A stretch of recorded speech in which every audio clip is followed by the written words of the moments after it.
My fellow South Africans, welcome to this very important evening. So just a reminder to the guests to use the mics just like this so that we can be able to catch the audio when we're recording. Thank you very much. And feel free to ask questions at the end. If you feel like you want to send a WhatsApp message, you are free to do that. So guests, I recognize that I'm not going to pretend that everybody who's in the audience or who's going to watch even knows what GNU stands for. Some people might not know what it stands for or what it means or what the difference is between a GNU and coalition. So maybe we can start with Lauren, if you can just maybe break it down for us. Wow. Okay, can everyone hear me? Just to qualify, first of all, my main area of expertise as a lawyer is constitutional and administrative law, so I'm going to leave a lot of the political things to those that are specialized in politics. But what I will say on the GNU, what does it mean? Have any of you actually read its statement of intent as a matter of interest? So I think it's the first thing I did when I found out about this government of national unity. So essentially, I suppose, it's like a kind of a marriage, right? And there are numerous parties that comprise this governing body. And for the first time ever, we no longer have a majority party dominant system. So where previously the state was government, it is no longer the case for the first time in our history by virtue of this government national unity. That is the nub of it for me, right? So because part of the reason we had such systemic state capture was because Parliament wasn't checking the executive, which is one of its core functions under the Constitution. But how can it if the majority of Parliament is actually being operated behind the scenes by a particular party? So the party became the government, became the state, and therefore the state, which is meant to have inbuilt checks and balances through a variety of institutions, stopped functioning as the Constitution envisages, as was built with Mandela in mind.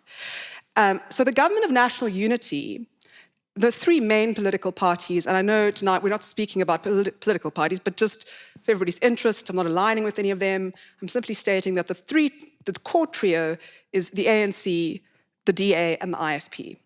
And then, of course, you've got BOSA and Action SA and all of these other parties. But in short, what has been achieved is the loss of the so-called populist as component followers of the ANC that have now shifted to MK and EFF. Apparently, only 5% of the vote for the ANC in the last election was the populist vote. So as a result, and again, now I am sliding slightly into politics, but only because I did my research for today, Trudy, notwithstanding the PhD conclusion.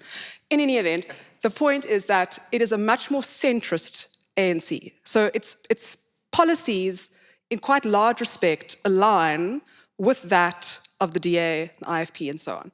So the main thing to note is that if you read this government of national unity, if you Google it and you read their statement of intent, it's very affirming. I was very excited on the night that I read it because, firstly, the first thing it underscores is the supremacy of our Constitution and the rule of law and the values, equality, dignity, freedom. But equally, it emphasizes the need for peace, the need for justice, the need for development, the need for sustainability, the need to work together.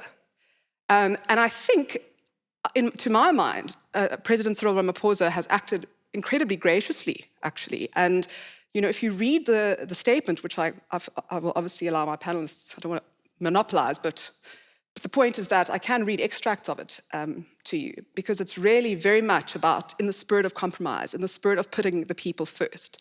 People often forget that the reason we have the state, let alone the government, is to serve the people.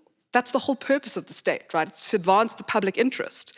And what happened under state capture was that was completely quashed, is that we developed, unfortunately what happened was there was a self-serving state, not one that put the needs of its people first, because every time money is stolen, that's one less house built, that's one less person to educate, that's one less, functioning street lamp. So it was, to my mind, fundamentally, it was a blight on our dignity. And that is actually recognized in the statement of intent. They emphasize peace, they emphasize dignity, they emphasize development, they even emphasize the need to restore capacity at local level, because that's where service delivery matters the most. So what is the GNU? When I read the statement of intent, I thought, this is arguably a kind of non-anti-nuptial contract, right? It's sort of like preparing actually for the union rather than the dissolution of a union. And that's what it is. It's like, we reckon, there's going to be compromise and there's going to be give and take. And it's about bringing people together in terms of alignment on core aspects, core values, core goals. And yes, I mean, with 68%, this is very, very positive for our country, because if they do work together and they don't put their own self-interest or party interests first, but the interests of the country first, we can really see the change that we need. We can get back to the democracy that Nelson Mandela and others sought to build. So have I answered the question, what is the GNU? I mean, isn't there a funny limerick about a GNU? I don't know. The GNU is a marriage with good intentions, and I think thus far we can take Cyril at his word. Though so far, I believe all the relevant parties are acting in good faith under the statement of intent. So thank you very much. I want to look at this marriage of convenience. I want to move to Ross, and just from good governance. We've had a GNU before, 1994. When you look at the difference between 1994 and 2024, what would you say are the differences between the two? And follow-up question to that, we've seen that local government coalitions haven't really worked. What would be different with the difference? Because the marriages have not worked at local level. How are they going to work at national level? I mean, maybe at the outset to say I'm super pleased that we have a GNU as opposed to the alternative outcome. So economists always look at what the least worst outcome is, and we're pretty satisfied with that in a second best world. So this is far better than what the alternative could have been. The difference between this and 1994 is that this was birthed more out of necessity, I suppose, than out of magnanimity. But nonetheless, it did take some magnanimity, so that element of it shouldn't be taken away. But a government of national unity, I suppose technically in a political sense, would be where you include those who didn't do very well in the elections, just for the sake of genuinely achieving unity, and it did set us up very well. This was more a matter of necessity and having to, for lack of a better phrase, kind of keep the wolf back from the door. Because those especially implicated in state capture have been largely kept out of this GNU, which is extremely helpful. So that's the difference. Now, marriages of convenience don't always work. And coalition building is new to us. I think that's the other thing to recognize. We are a new democracy and we're kind of muddling through. So when I studied politics, it was very unsatisfactory to me to hear that, okay, in policy terms, we're kind of muddling through. I wanted wholesale, rational change. Everything must work just so, and the public service must be professionalized, and the political system should allow citizens to feel as if politicians are directly accountable. The proportional representation system that we have doesn't necessarily do that super well. At local level, there is more direct accountability, but I think that marriages of convenience not doing super well at the local level is a function of a range of factors. Local government is complicated. Lots of local governments have to deliver services on unfunded mandates. Many municipalities really struggle to raise any kind of revenue. It's much easier if you're a metro, you can raise revenue yourself. Not that all our metros are functioning particularly well, and if you read the Auditor General's report, which I had a glance at yesterday, metros are not doing very well either. Cape Town was the only one that got a clean audit. The reason for why those marriages of convenience are not working so well even now at the local level, you'll have seen Theewaterskloof this morning ousted the DA mayor, the Freedom Front Plus and the ANC essentially colluded to oust the DA mayor, which is not something I'd have predicted, you know.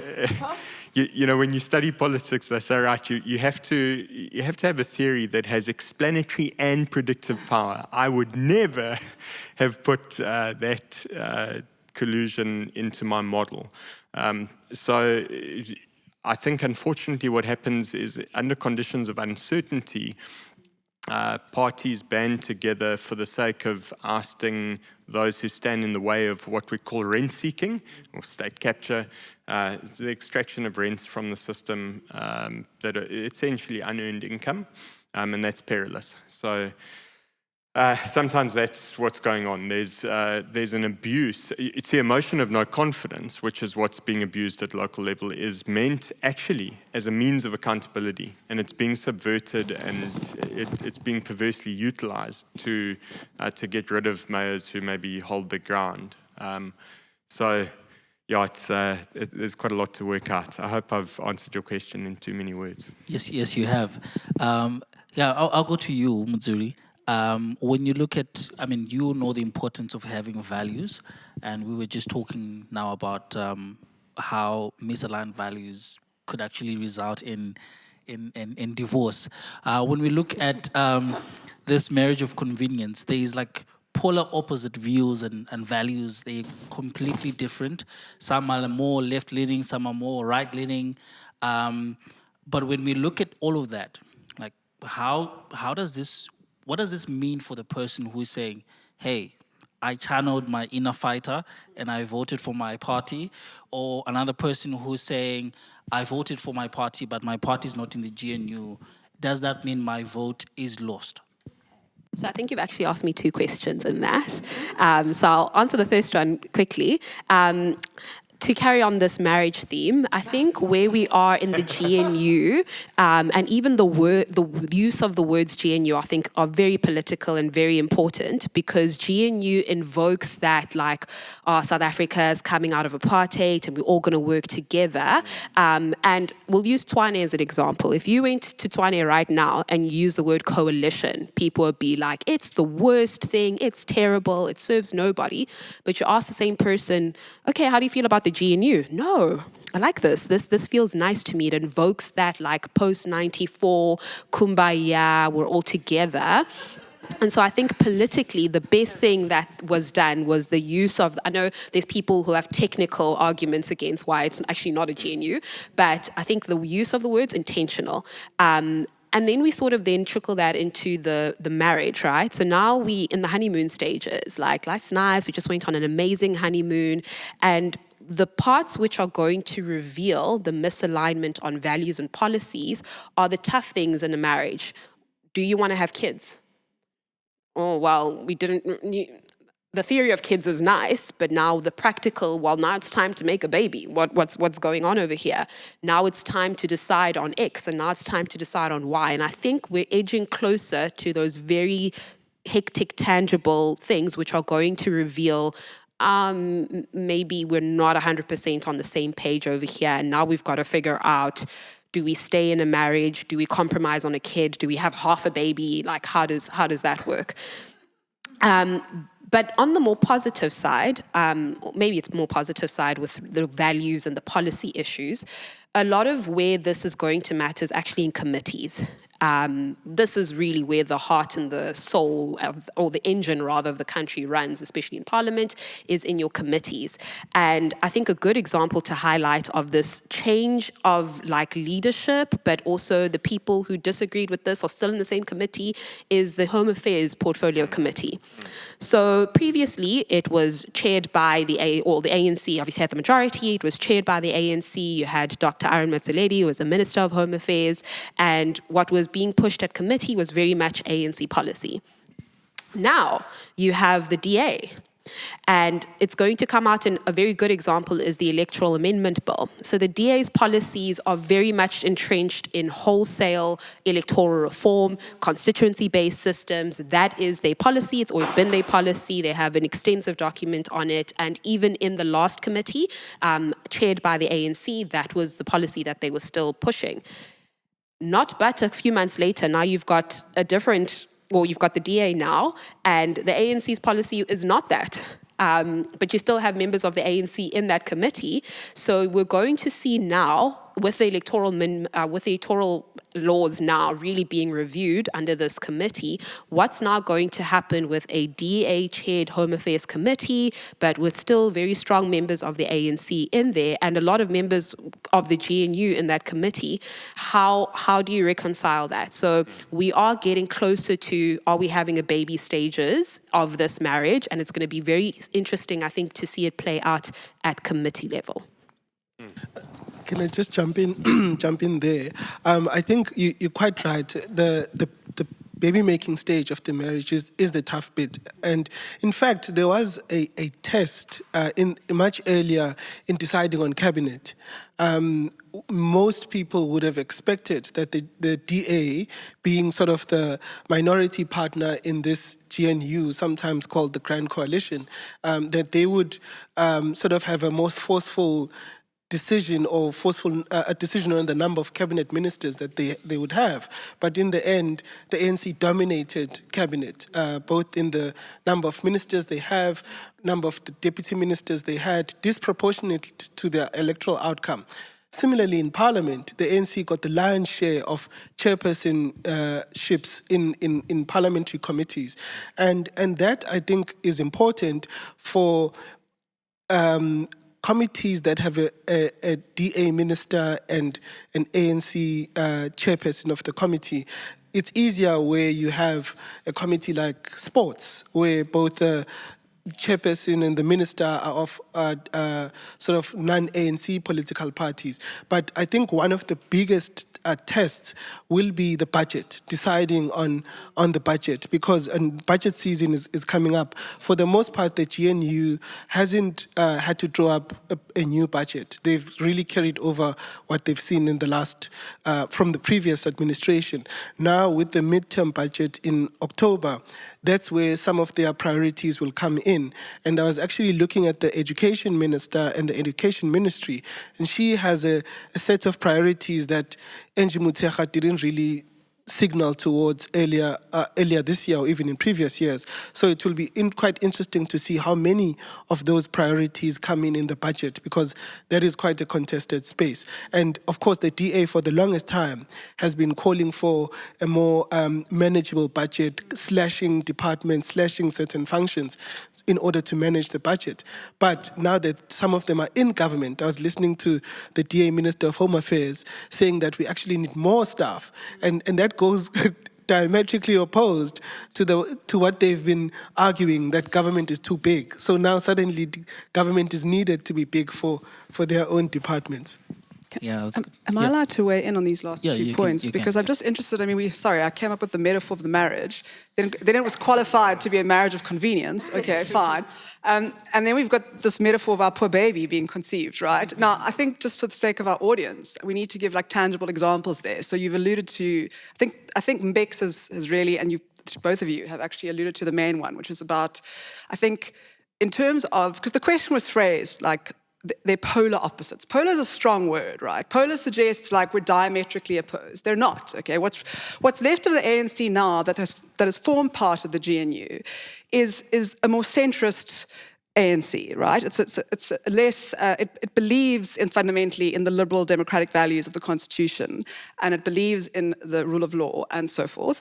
And most of the extreme leftists have left, right? Excuse the pun. They've left the party. Here is the statement of intent. But I think so I actually think their policies are more closely aligned than we think. The one area where I think there is going to be issues is in relation to the economy, is economic development, because that is the one thing that, the DA has openly been very, very strong on. And the ANC is slightly more socialist in its focus in that respect. So in terms of thinking about, well, what baby is going to be thrown out with what bathwater or what is not going to be conceived, to answer the question, I don't know if you guys agree with me, but that would be, for me, I think it's the need for, having said this, I think that if you read the statement of intent, the biggest thing is this need for stability and compromise, and it comes through very, very strongly, and the need not to lose foreign investor confidence, and the need to ensure economic stability. And I mean, as you rightly pointed out, it's clever language, it's unity, right? That's what, we don't want sudden changes, we don't want anything extreme. So I think where things are going to get tricky is where it comes to matters like those controversial matters, like expropriation without pay, or the National Health Insurance Act. I think for the survival of the GNU until the next electoral term, and for the stability of the economy and society, they're going to need to try and park those really, I suppose, controversial matters, is my sense. As for the local government question, what I actually think is so interesting is that I think it's by virtue of the fact that people started seeing metropoles falling, that the ANC slowly lost power, right? Because this is where the rubber hits the road. So if you come to Cape Town and you see the lights are on and the potholes are generally filled and, things generally work, like the rubbish is generally collected and you go to the city and it's relatively clean. And then you go into the heart of Johannesburg or whatever and you feel like you're in a different land, you're in a different universe. It was through local governance, right, that people started to see, hang on a second, we can't just vote for an ideology. We need to vote for an agent that's going to serve our best interests, because the government is the agent of the people. It's a fiduciary relationship. And at the end of the day, as soon as the metropoles and the local government started falling, suddenly the ANC lost majority dominance. And this is not to say the ANC is bad or good, or any political party is bad and good. The key point is that having one party have a majority of seats in parliament is harmful for democracy in and of itself. That is the bottom line. And within our constitution, it states you lose your seat in parliament if you are no longer a member of the party that put you there. So what does that mean? It means that MPs don't vote with their conscience. It means that they toe the party line. And so for the first time, we have, in a sense, checks and balances in place, right? We actually have a situation where, yes, it might get awkward. We've now got the Committee on Home Affairs being chaired by DA, and we're seeing declining waiting lists. Wonderful. Maybe that's why they need more people, because actually they're getting the waiting lists down, But the point of the story is that this is good. It's the friction is needed. It's because when there's no friction, when there's no tension, when there's no checking and balancing, when it's just a smooth ride, that is when, and I have read all 5,000 pages of the Zondo report in print, every single one, and I cried when I read some of them. And I can tell you now, it was happening before our eyes, and we missed it. And if the checks and balances are kept alive, that's when you don't miss it. Tyrone, Sorry, please. I get quite passionate on that topic. Yes. Can I make a small counter argument, which we haven't seen maybe play out yet, just because of the stage that we're in this GNU, is I might argue that there's less friction now. Because for whatever your principles are on the DA, what they were very good at was accountability. They were very, very good at investigating the nitty-gritty. They were very good at checking everything happening in committees. They were very good at the public, contacting the public protector, pieing things. They were excellent at that. A very, very strong opposition party. And opposition parties are very important in a healthy democracy. What the GNU has done is now absorbed your strongest opposition party with a lot of experience and institutionalism to do that, and left you with a new political party to assume that quote-unquote official position. And I'm not sure we are sure yet about the efficacy of opposition in parliament yet.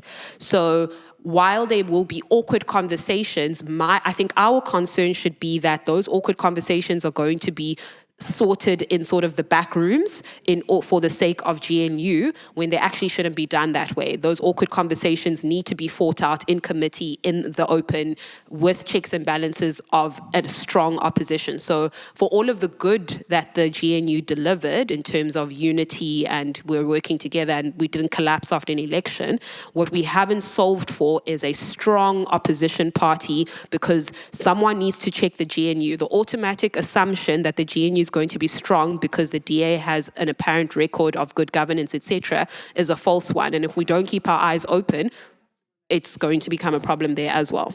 So I'm going to kick back a bit. I'm going to come to you, and because you mentioned, yes, you mentioned that that it's not polar opposite. They're not polar opposite, right? But when we look at, let's look at foreign policy, which is largely informed by who's funding who and etc.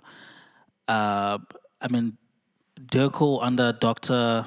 Naledi Pandor was, okay, I'm not going to mention it, but so when we look at all of those things, like you soon realize that these people actually believe something that's different. And the second thing I just wanted to point out is you mentioned that, yes, it works, Cape Town works, but then a person in Khayelitsha will ask, it works for who? So what does it mean for that person who's asking, does this work? Is this working for me? Yeah, I mean, look, I'll stick to the law, if I may, on this, because that's my field of expertise, right? I mean, you're right. Look, at the end of the day, in terms of policy alignment and the word polarity, you know, we had a situation and now we have a new situation. And I read the document that supposedly embodies the policy as these parties see it. So they agree on these core principles. And insofar as they agree on these core principles, I think the matter of misalignment may play out in practice, as my colleagues have said here, but I think when to my mind, when I read it, it seems to strike some sort of a balance, okay, which gave me a degree of optimism. This is not to say that we must ever again, as has rightly been said, assume accountability will happen. You know, we, and also we the people. I mean, I think people forget, you know, how powerful that they can be in exercising their right to participatory democracy, whether it be through giving... I mean, I wrote an op-ed the other day on the 21st Constitution Amendment Bill that was put forward by DA MP at the time as a private member, Glenys Breitenbach, on this so-called Standing Anti-Corruption Commission. And I certainly believe we need one. But in the spirit of constructive engagement, I don't think one in the form in which she suggested will pass constitutional muster, because it unlawfully takes away power from the NPA. So I wrote something on it with a colleague, and she now wants to engage with me on it. Now the point is that this is, you know, people forget, what I tell my students all the time is, you know, when there's a call for public comment, give your comment. I mean, when I see a hole in the road, I take a photo and I send it to the City of Cape Town's Facebook, because I recently drove over a pothole and my literally freewheeled to my son, I have 4 children, freewheeled to my son's school, like on my rim. This pothole was gigantic, and then in typical Ubuntu style, I had like my Uber driver and some other person helping me change my tire. But the point is that the next day, that pothole was filled, okay? I sent the picture on Facebook and I sent it, and that's accountability. But we forget that we can do that. You see? And regarding local government, because this is something I did apply my mind to, we actually don't, so there are provisions in the Constitution, and this has happened, like textbook gate, right? Where national government, you know, we have a sort of a quasi-federalist system, right? So we have national government, and then we have provincial, and then we have local. And in a sense, local is more powerful than provincial because they can raise property taxes, right? Property rates. That's why local government was a state of capture, a place of capture. And that's why so many municipalities are dysfunctional, right? Because those coffers were emptied. And in fact, in the GNU Statement of Intent, they explicitly undertake to help fix and build capacity at local government level. But there are provisions within the Constitution that enable national government to intervene. And one of these concerns economic stability, which is quite interesting. National security, interestingly also, it's often thrown around, but having reread the Constitution today from cover to cover, it actually is determined on consultation with Parliament and the executive, right? So it's not like you can just say, we can't get a rotisserie chicken, this is a matter of national security. People need to reread the Constitution, okay? They really do, from cover to cover. And the other thing is that it's very interesting. The only person in respect of whom the responsibility lies explicitly to maintain the unity of the Republic is the President. It states that. He has the obligation to ensure the unity and the well-being of the people. That is actually mentioned in the section on cooperative governance. And the point is that that did not happen under Jacob Zuma's reign. Now, this is, I'm not, so we can hold the president accountable. That is a duty, that is an obligation on him to ensure local government, insofar as they're not. And I see what you're saying, because it's about the haves and the have-nots, about where things are fixed and how, and you're absolutely right. Like, it needs to be fair play across the board in the best interest of everyone. But when I think of those rolling blackouts, which is the state capture staring you in the face. I mean, if you didn't believe in state capture and you were trying to do your kids' homework by candlelight, or people sitting in the darkness trying to heat their baby's bottled formula, or whatever it might be, that is the result of a captured state. Now, at the end of the day, what does that mean? You cannot live a dignified life, irrespective of your status or your class or whatever. Yes, there's certain ways in which people, I agree with you, can certainly improve it. But I mean, most citizens can't afford solar and whatever. Yeah. This is the point. So, if that is when people need to vote government out of office. And that is what has happened. And now we have to hold them to the marriage contract. They have to stick to this. I don't know. I'd be interested to actually consider what the legal status of this. Bex, I don't know if you... Okay. What are your views? I actually wanted to push back a little bit on your faith in the statement of intent. No. Okay, it is wonderful as a values document, as a political statement. Yes. But the question is enforceability. Yeah.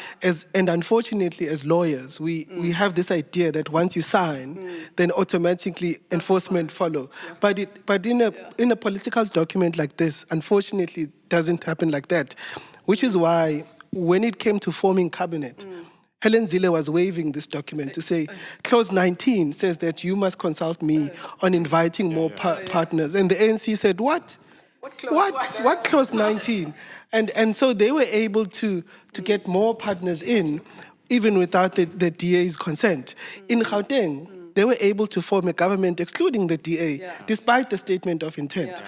So I think as a values document, it is important, and it includes good language, which I think helps us hold the government accountable. But in terms of enforcing it, especially on the difficult questions. Look, I'd be interested in when you look at this document and the values included in that document, when it comes to determining foreign policy, will the DA and the ANC agree on a statement on the war in Gaza or even the war in Sudan? Or will there be polar opposites, the polar opposites that you spoke about earlier, Tyrone? So I think that it remains to be seen, but it is something that we must keep our mind open to, that there will be disagreement, and we as citizens might need to step into where there's that deep disagreement to say, actually, you guys should focus on the real, on the public interest. Yeah. There's a lot of positives when it comes to where we're at right now. I'm going to come to you as we are about to make this baby that we're talking about. The amazing work that you guys are doing at Judges Matter. When you look at, pre-elections, we were talking about impeachment and this issue and that issue. How does that play out now because of this government of national unity, where we're at? How does that play out from a legal point of view and from a vested, someone who's invested in it? How does that play out? One of the things that the state capture period taught us is that we do need institutions of accountability for our system of democracy to function properly. Parliament needs to step up and play its role, and one of the positives of having multi-party, or one of the positives of having power split among different parties is that now we will see Parliament being the body that represents the interests of South Africans, hopefully, and where we'll see more accountability. We will see less pressure, I hope, on the courts, because what had happened over the last couple of years is that the courts were now playing a bigger and bigger role in our accountability system, in resolving political disputes. There was less and less time to debate issues in Parliament, try to negotiate, try to persuade each other on the floors of Parliament. You could just, as soon as you lost a debate, you ran to court, and with the hope that the court will intervene and address those issues.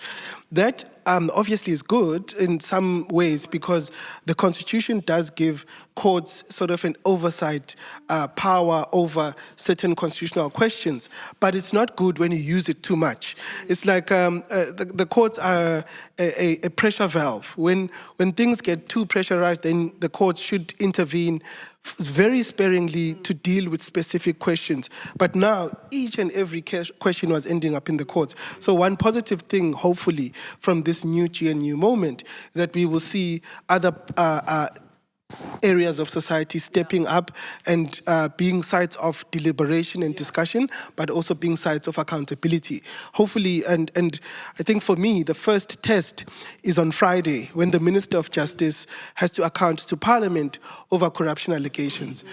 How that session goes will determine whether this GNU moment is the real deal, or it's a smokescreen.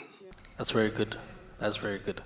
Rose, what does this mean for the average South African? What does this mean for the person who's sitting at home?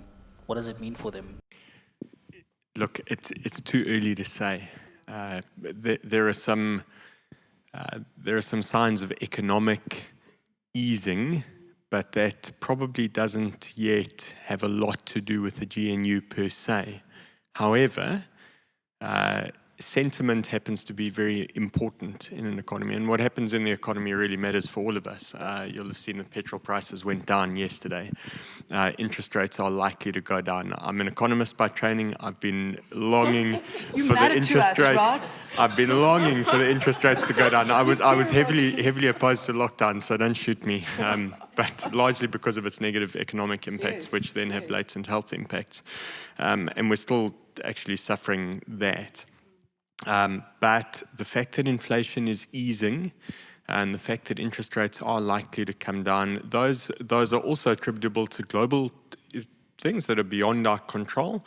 But stability communicated in the statement of intent, and the fact that they did manage to put a cabinet together despite early wobbles, that does bode well economically. Our unemployment rate is still dreadfully high at 33.5%, and that's just a narrow definition. That doesn't include people who've given up looking for work. So it's too early to say. But one thing that is clear, and it's been raised, is that the quality of opposition in Parliament is now significantly worse than it was, and that does matter for your maybe your less engaged citizens. So we do need a more engaged citizenry. It has been mentioned. It starts in the home, it starts in the lecture hall, it starts everywhere. You know, people need to know what most people don't even know what the Constitution empowers them to do. You need, and you do need to, I mean, part of what we're trying to do at Good Governance Africa is encourage citizens to engage between elections. You know, so part of our campaign, if you like, is to say, look, it doesn't begin and end at the ballot box. You know, it begins at the ballot box, but it actually, you've really got to engage. So that's going to matter. I think the other element or the corollary to the question is that at local level, the magnanimity or the elements of the statement of intent at national level haven't necessarily translated at the local level. I might also say, just in response to Lauren's comments about, you know, the fact that the ANC lost its majority was probably not only because of a lack of governance, which is manifest at local level. That's where most citizens feel it. But I think, unfortunately, it was also very much an ethno-nationalist vote. So it's not a nice thing to have to examine. But if you look at the correlation between Zulu-speaking areas and votes for MK, it's quite disturbing. And then, I mean, I don't mean to take this conversation off track, but I think one of the things you do need to think about in a GNU is what happens after the ANC's National Elective Conference at the end of 2025. What's MK's long-term game? What are they doing, destroying the EFF? They may self-sabotage. Yeah, so well, that's an option, but certainly the quality of opposition is weakened, and I think that the centrist remains, if you like, the remnant of the ANC that entered into this GNU is going to have to really be extremely pragmatic and wise, and the minority, well, the largest minority party in the GNU is going to have to build credibility. Unfortunately, the Minister of Agriculture has not taken great steps in that respect thus far, and that jeopardizes a pretty fragile marriage. This marriage must be... But yeah, sorry, for the ordinary citizen, I think it's good for now. I think we need to give some serious thought to what's going to happen a little bit further down the road. Yeah, let me ask you a follow-up question, and you also can come in here. What would be the advantage of a constituency-based model, which I believe it's a better way of doing things because it's directed to the member of parliament. Do you see any value in changing? Because I think that come 2029, we are possibly, I mean, I'm not a prophet, we are possibly going to go into another coalition, if that is possible. Would shifting to a constituency-based model increase accountability for the individual? So if I vote for X and that person has the mandate for the particular constituency, would that be an advantage? I have a question for you. Do you know accountability? Do you know your ward councillor? No. Exactly. So I know my ward councillor. Ward councillors. Good. Ward councillors are constituency based, right? They serve your specific ward in your specific area, and they're supposed to take care of your potholes and your street lights, make sure that the rubbish is collected, and you need to you WhatsApp them if the power goes out. And for most of us, we have no idea who our ward councillors are. So depending on whether you know your ward councillor or not, and you replicate that idea on a national level. And remember, ward is much would be smaller than a constituency, which is big. So in as much as I like the idea of direct accountability, but I have a sense that it might not be as promising as we make it out to be. And part of the dysfunction at local government actually is not necessarily that the councils are not dysfunctional because we don't have direct accountability for ward councillors. It's because when people get to council, somehow the political parties have greater say, or the vote or the politics or the rent-seeking that Ross spoke about sometimes dominate. So it's I think for me, it's more complicated. But at the end of the day, how many people actually vote for the individual? I think yes. At what level? Yeah. I mean, if we just look at, I mean, this is why, so just for anyone who's interested, like my doctoral thesis looks at the fourth branch of state, which a lot of people think is just our Chapter 9 institutions, like good old the Public Protector, previously under Thuli Madonsela's reign. There are actually other bodies in the Constitution that I believe form part of this branch, the checking that Mbek spoke about. But the point of the matter is, who leads, the person actually does matter. And it should matter, because under Thuli Madonsela's incumbency as Public Protector, it was because of her fearlessness and her integrity and her ruthless determination to keep digging that we got the Secure and Comfort report. And we realized that public money was spent on certain things. And then she said, actually, I don't have the capacity or the funds. I've just touched the tip of an iceberg here. I now need someone. We need a special commission to dig even deeper. So the Zondo commit, and then we had a court say, so it was in fact a cycle of accountability. A lot of people don't understand that in fact, it's multiple institutions within the system doing their respective bit. And as Mbex rightly pointed out, the courts were having to do too much of that work under the prior dispensation, which goes back to your point, which is that, yes, we do need a viable opposition, but every time we run to the courts, the DA or the EFF run to court, that puts the court under strain, and it can compromise its judicial integrity, its moral authority. It brings it into the realm, as Mbex said, of the political, which is awkward, and it's uncomfortable, and it's not really what it should be doing. But it had to. It filled the democratic breach. So I think the point is that people don't realize it was the media, it was civil society that started phoning the public protector's office saying, hang on, there's a chicken run, there's a fire pool, there's a this, there's a this. And then she says, you know what? We need a commission of inquiry. They need to dig deeper. And the president says, no, that's a head of state power under Section 84 of the Constitution. You can't tell me to appoint a commission of inquiry. And guess what? Goes to court again. And so we don't only have the Kohn court saying that in appropriate circumstances, the public protector can issue binding remedial findings, appropriate, but we have a court saying that it is appropriate in this case that the public protector ordered the establishment of a commission of inquiry.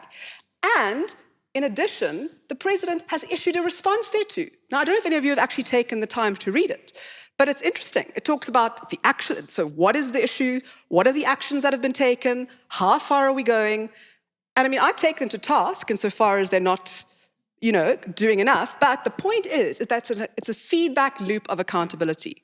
And that's what is needed. I mean, my dear friend, the late Stu Willman, he just passed away recently. He was quite sad, professor. And he called it a star-like chamber of accountability. That's what is needed with these cyclical feedback loops where you have one person who really cares and notices something. And she phones Thuli's office.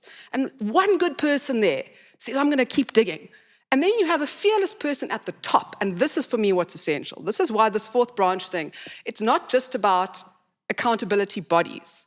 It's about who leads them. The Constitution was built with Mandela in mind.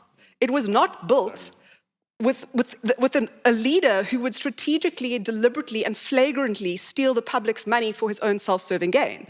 And that is just a fact. This is not me aligning with anyone. That's just a statement of fact. So at the end of the day, we need people in charge that are people of conscience, and you can see that there's a shift to that now. I mean, finally now, if you read, there's this new Office for Accountability and Integrity and Ethics within the National Prosecuting Authority. There is now there's legislation that has been passed for an investigating directorate that is now permanent in relation to corruption. There's now a Procurement Act that's been signed into law because procurement was a huge start of state capture. And there's provision here, again, for an Office of Integrity and Accountability. So it's actually about the people, the culture of leadership, the quality of leadership, the fearlessness of the leadership of integrity that trickles down, whether it's at municipal level or wherever it might be. And that is what emboldens and encourages people to follow suit. It inspires people to follow suit. So, sorry, I've tangented a little bit there, but I think it's really important. I feel very strongly about this. Yeah. May I answer the constituency-based system question? Yeah? Is that can I? You go for it. Sure. I'll spin. So I think it's important with electoral reform that we never purport a system as a silver bullet. There is no electoral system that is going to 100% solve for accountability, and it's important that we keep that in the back of our minds. I will, however, say that there is a case to be made about some form of maybe overhaul or moving towards a constituency-based system for this reason. So when we decided on the electoral system that we had as a country, there were a set of values that we were looking at, and we were looking at a system which was only supposed to be temporary. So this system was actually only supposed to last us one election cycle, and it was very clear, even in the interim constitution, that this is the system we're using, and then you guys need to figure this out, and we just never did. So it is outdated by its nature. It was never supposed to last this long. The second point of it is the values we were solving at in 1994 are very different for the values that we need to solve for now, which is very normal in a democracy. And I think sometimes we get uncomfortable, like, why are we changing things? We are very young. And it is normal in a democracy for needs to change, and therefore your electoral system needs to respond to the need of the day. And at the time in 1994, the need of the day was we need to re-enfranchise the majority of people that we disenfranchised. And we need to make sure that the system is simple. So whatever we choose, it needs to be simple. Whatever we choose, it needs to bring in everybody. Those things are largely solved for. Now, our issue of the day, which has been raised here multiple times, is accountability. So the electoral system needs to respond to the need, and the need is accountability. And part of why constituency-based systems may help, or part of why constituency-based systems are being advocated for, because it is but one part that can potentially solve for the question that we now have of accountability, and the broad PR system or political party / independent candidates PR system that we have is not designed to do that. It is designed to bring everyone in and to make sure that, again, in 1994, what we were trying to solve for was that you wanted to make sure that you had a system where minorities felt that at least, even if it's just one, my voice is going to be represented, my person is going to be represented. Not the real issue that we have today. The issue that we're trying to solve for is accountability. This is but one component that can potentially solve for. Then I think another case for for constituency-based system and this tension about the individual. As much as we exist in a PR system, which largely is sort of designed for political parties, we are very much attached to the individual. And I say this because we think of party, we think of leader. How many of you in the political party that you voted for know who was number 5, number 6, number 7 on the list? You do not. And those people matter because those people sit in committees. Those people are doing daily work to advance your causes. And so I think part of what can solve for that is just bringing a different level of closeness to people who are making decisions on their behalf every day. And maybe the one point about what was raised about, do you know your local councillor? I think part of that is a dynamic of your local councillors are not big personalities, which we enjoy, whether we like to admit it or not. We like the sizzle. But part of it is also not understanding the power of local government. And so you'll see someone will call John Steenhuisen about a pothole. But that's a disconnect. So once we actually do better at public education and making people understand the power of local government, then they will have a bigger incentive to actually get to know their ward councillor than an incentive to know the party of a political party, the leader of a political party who is quite frankly going to do squat all for you in terms of your daily life.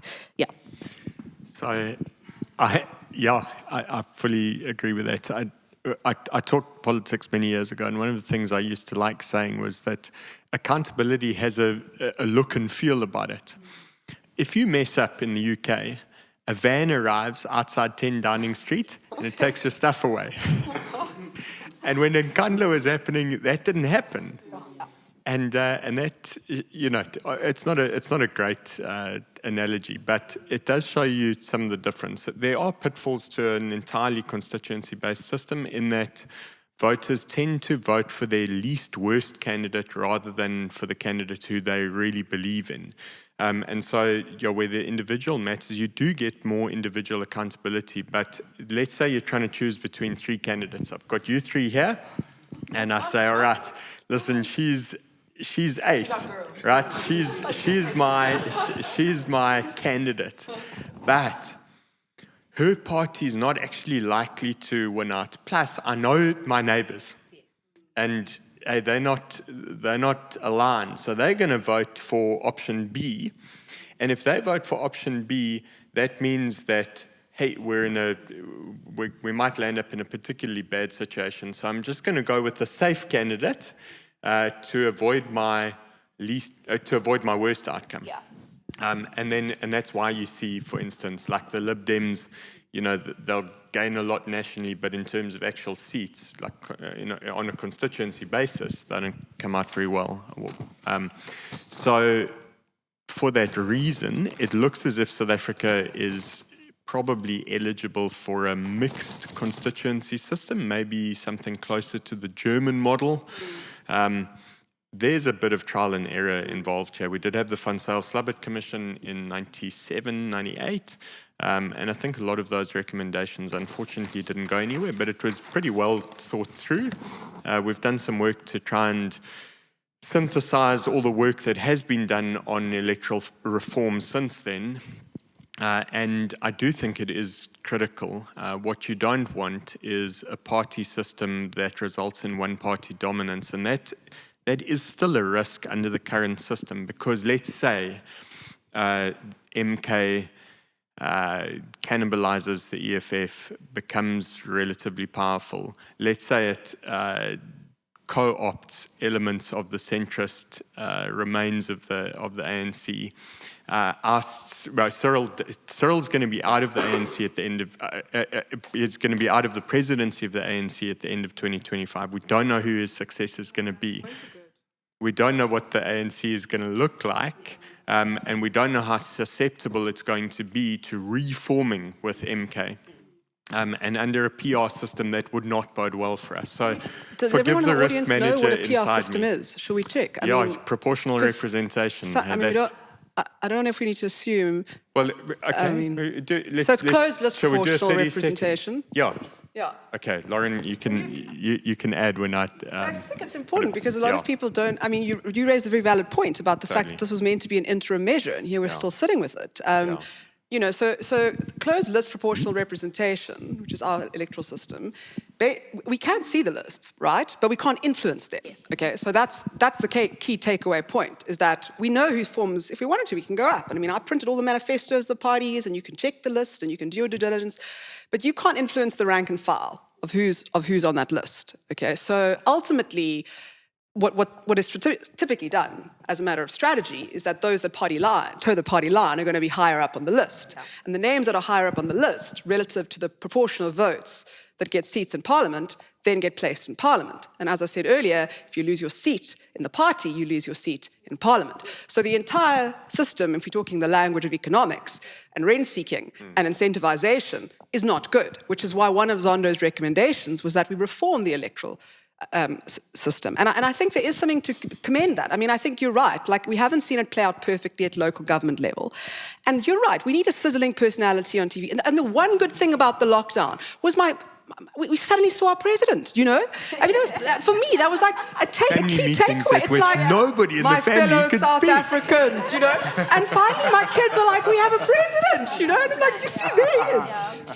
So for me, like, you're absolutely right. Like, we need grassroots solutions. We need to educate people, like, in simple terms. What does this mean? If this, then this. What is your right? I mean, as it happens, like, I had my third child during the hard lockdown. Couldn't buy baby clothes because they weren't an essential good. So people were breaking the rules to throw them over because, let's face it, half the rules were irrational, but that's besides the point. But my child heard me lecturing a lecture online. There's a famous judgment called Odacrol, where if someone seeks to enforce a law against you that infringes your liberty, your life, or your property, you may resist with impunity. And you say to them, you challenge me in court. And then you use the law as a shield, and you challenge the law collaterally, and you say, you know what? You've actually tried to enforce a law against me that is invalid. It's unconstitutional. And so when my then 3-year-old went back to school and was told to put on a mask, she knew the reg said 5, and she'd heard me lecture. And she said, I resist with impunity. And that is when I knew I'd done my job as a mother. I don't mean to... Because I'd informed them. Yeah. See, this is the point. We must inform people. Yes. We need to bring the Constitution to life for people. We need... And I actually want to do this. Like, I want to build something that actually, like, makes it accessible for people and inspires people, because we've got the power. People just don't realize it. I don't mean to venture into governance, which is not my speciality, but I just wanted to make a connection between the governance side and this PR system and just make it a little bit more tangible. So what we've seen now today, actually, you would have seen in the news, there's a whole bunch of MK parliamentarians who have gone to court to say, but I was unduly removed from my position in the party, which then obviously now I can't be a member of parliament anymore. Now, is it a spicy, juicy topic? Yes. Will we be following for the juice and the tea? Absolutely. But where the governance aspect of this becomes important, and where the failings of a PR system, a closed list PR system comes in, is that there are committees that are running still.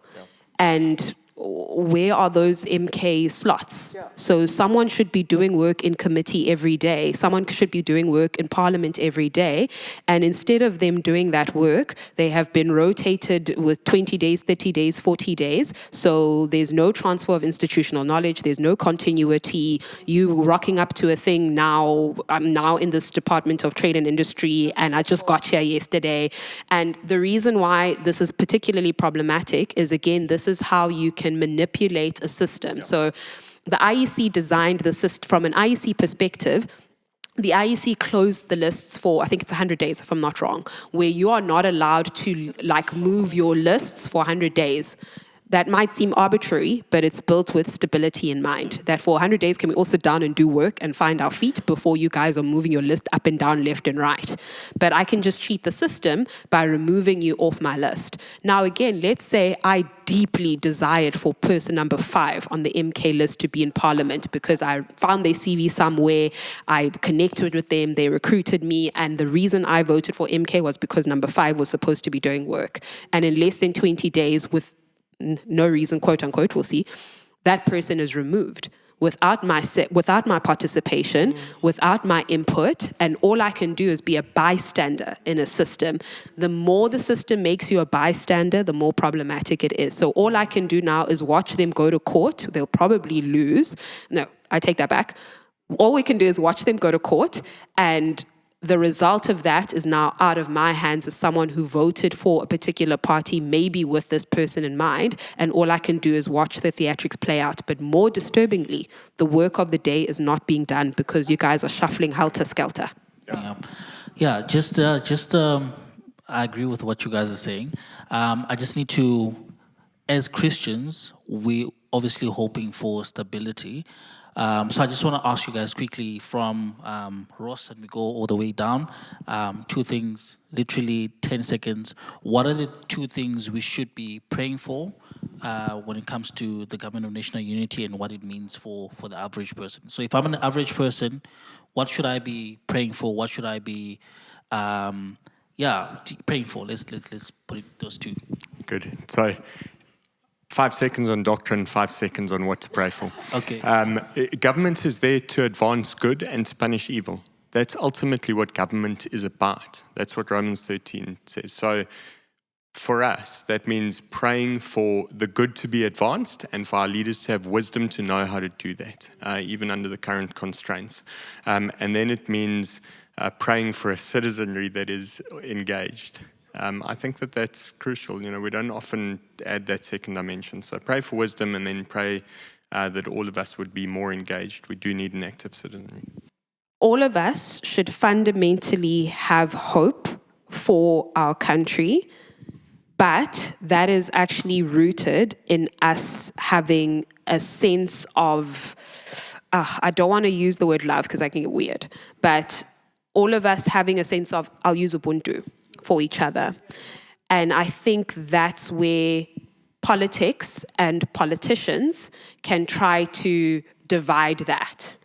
And if we can fundamentally every day hold on to the values of Ubuntu between each other, there is no populist rhetoric that is going to be able to penetrate through that in society. And I think that's that's the ideal we should hold on to. Mudzuli, you've taken my point. What I was wishing for is, and one of the things that I think for now, after this GNU moment, is this idea of division. And a lot of political parties are harping on this division, whether it's on tribal lines, on racial lines. And Ross, you mentioned earlier about how there's an ethno-nationalist component of the vote. The MK party is now the official opposition in parliament, and their brand is really on division, really on sowing division amongst us. And so one of the things that I wish for is that we would have more understanding, more tolerance, more unity. We don't always have to agree on everything, but if we can sort of celebrate together when there's a victory of the Springboks, or when we can have open discussions on difficult issues, on race, on the economy, on other issues. If we can have a difficult discussion but still hold each other with that unity, with that Ubuntu, that spirit is essential for making our government function, because our government needs to, and our politics need to respond to a unity that we as people have. And this conversation is great for that. Thanks, Trudy.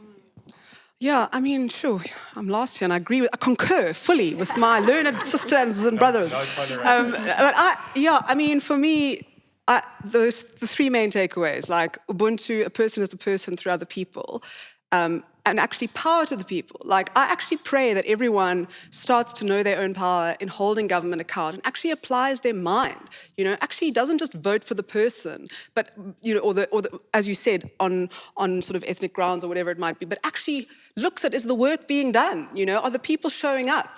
And actually recognize their capacity to slowly build momentum to be the change that we need. Like, I want everyone to feel empowered to be the change that we need. That's the first thing. And then the second thing is I really, we almost started this conversation. So for me, it's now like this. It's come to me. I always like to think, when I think of the law, principle, pragmatism, and now I'm going to add prayer, because I'm in this space, so I can do it, right? So principle, pragmatism, and prayer. I mentioned this metaphor of a marriage, right? Let's hope that this marriage succeeds. Let's not bet on it failing. Let's not bet on, let's not put the problems before they arise. Let's cross each bridge as we get to it. Let's act in good faith, give the benefit of the doubt, and allow, as you said, those conflicts to arise and work through that, recognizing that often it is through tension that we get change, that we get growth. This is the very output of that. The main takeaway in terms of prayer goes to what Ross has said earlier. And in fact, I think all of our panelists. But for me, it's about, we need to pray for light. Light needs to eclipse the darkness. Light of integrity, of accountability, of fearlessness, of courage, of bravery. And that is hard.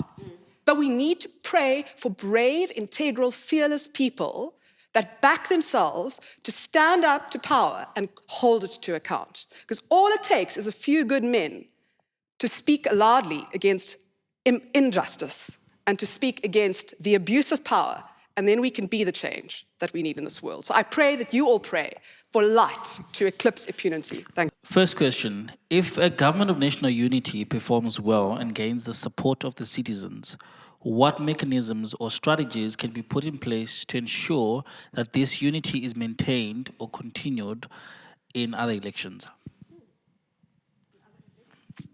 You want to go first? Yeah, I mean, that actually would be the best possible outcome for all of us, because it will sort of be positive reinforcement then that this government of national unity model actually works. It might actually push those who would want division and who would want to sow confusion, to push them on the fringes.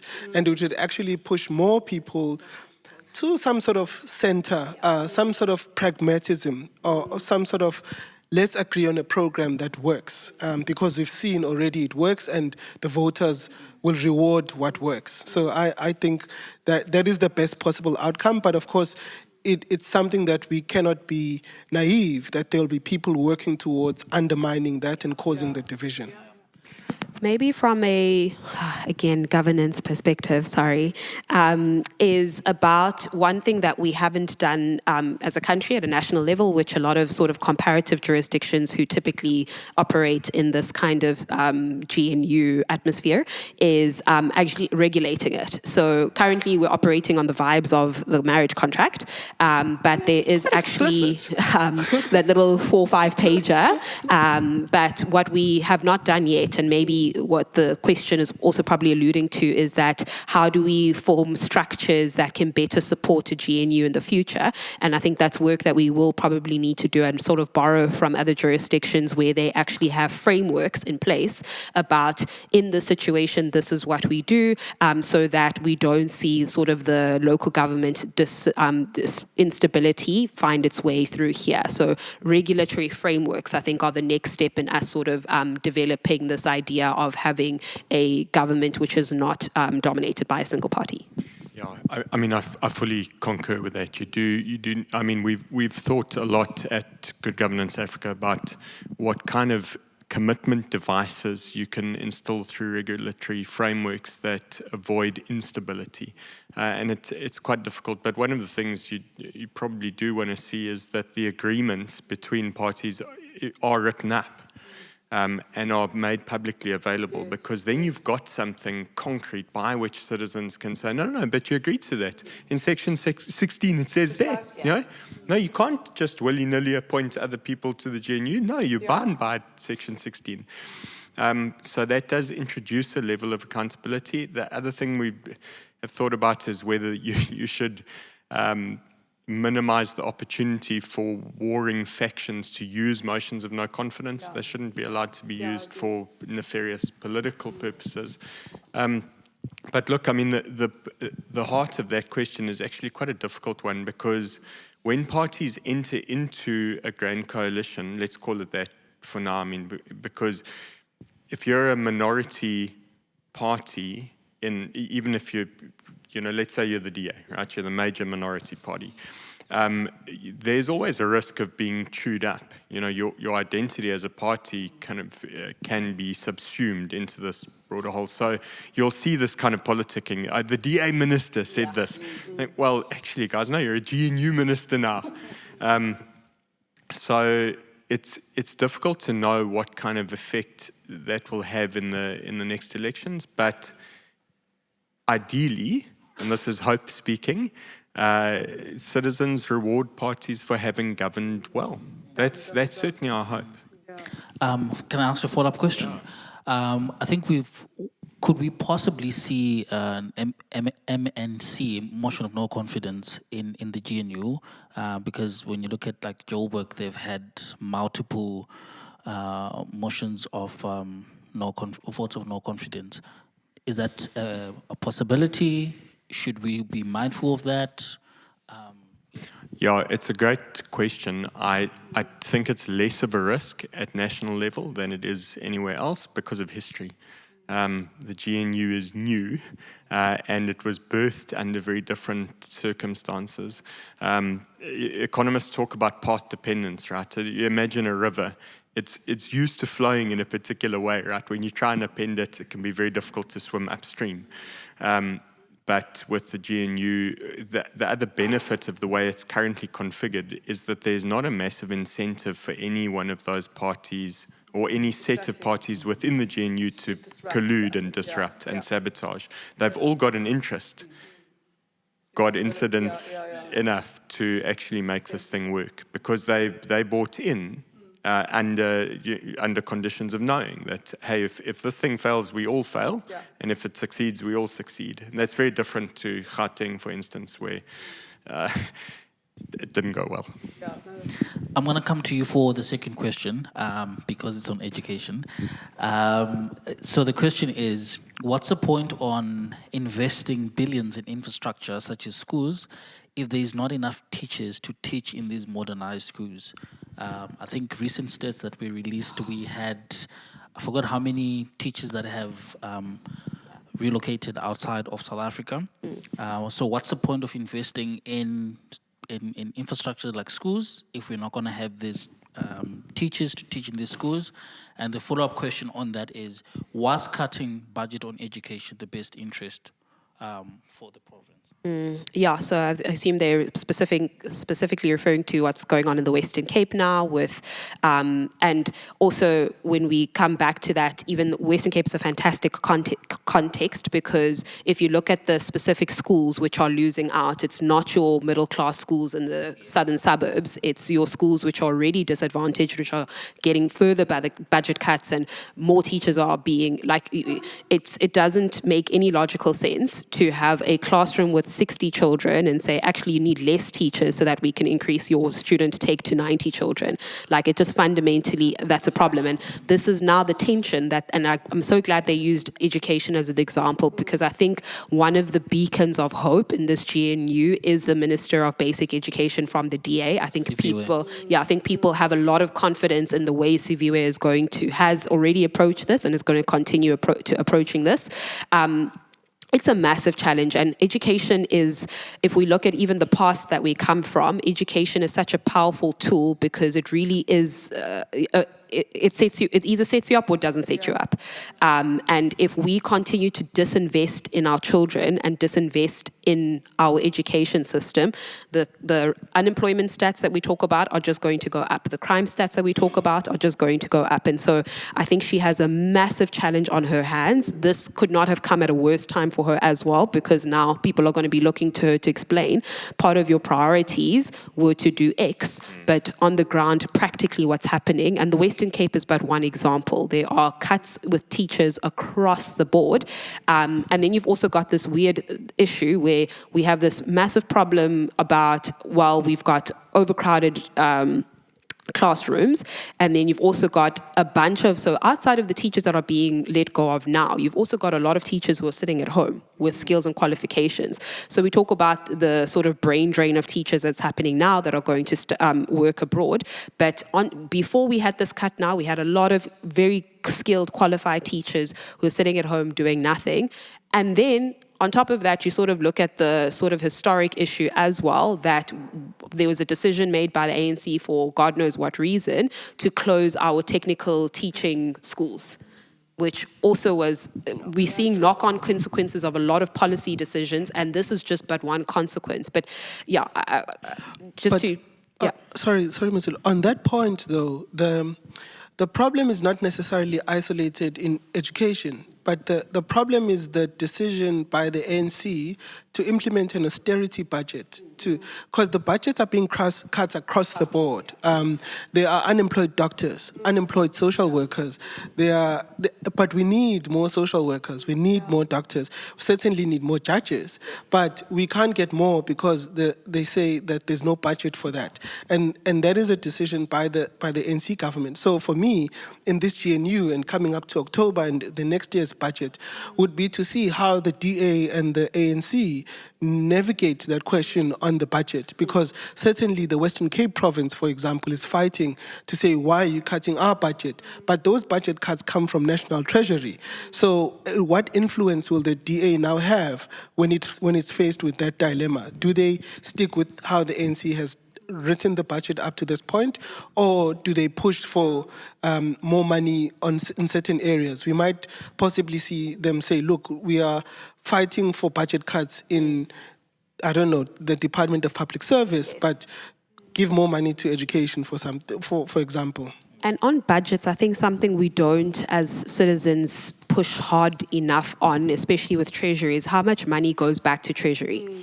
And how, just so you have a mandate and you are given a budget to fulfill that mandate, and people sometimes celebrate, oh, this much money came back from this department. That's not good. That's a very, very bad situation. So we focus a lot on budget cuts and all those things, but I don't think we pay enough attention to how much money is just being returned to Treasury, because what does that say about the mandate that you were funded to execute on that you just simply have not done? Thank you very much. I will only take one question from the audience if there is any. Any question from the audience? Going once, going twice. So to the lady in black.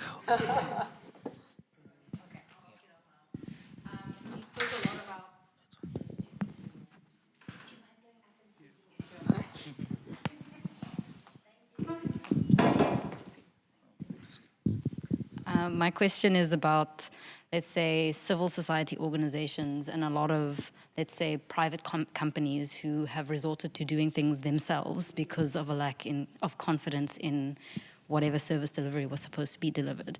How do they now engage with a GNU when they're used to, maybe for however many years, doing things on their own? I think of especially security companies where there's a lot more private security because of a lack of confidence in policing. That's my question. That's a very good question. And can I jump in there? That is actually a risk to all of us.